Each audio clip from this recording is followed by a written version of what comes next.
हरः ॐ नम अव्याधिनेभ्यो विविदन्तिभ्यश्च वो नमो नमो उगानेभ्यः स्रगंहतिभ्यश्च वो नमो नमो ग्रत्सेभ्यो ग्रत्सपतिभ्यश्च वो नमो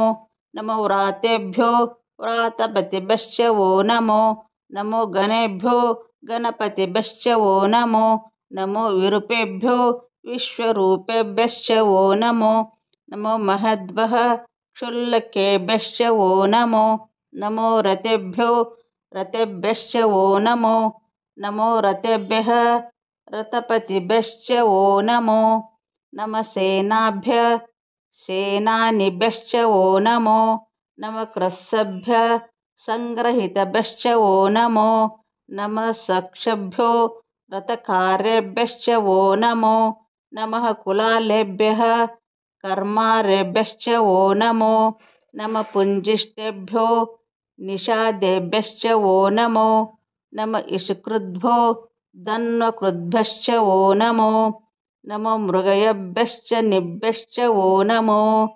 नमः शभ्यश्च प्रतिपश्च वो नमः इति चतुर्थोऽनुवाहकः।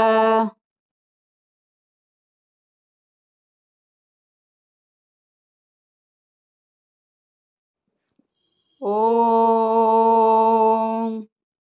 ऊर्च मे संहृता च मे पयश्च मे रसश्च मे घृतं च मे मधु च मे सग्दिश्च मे सपतिश्च मे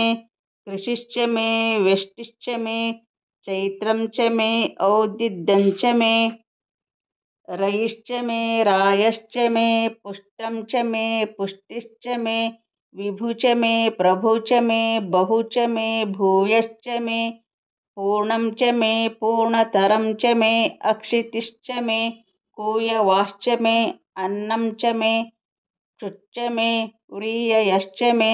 यावाश्च मे मासाश्च मे तिलाश्च मे मुद्गाश्च मे कल्वाश्च मे गोधमाश्च मे मुसराश्च मे प्रियङ्गवश्च मे अनवश्च मे शामकाश्च मे निवराश्च मे इति चतुर्थोऽनुवाहकः। श्रीसाम्बाय नमः।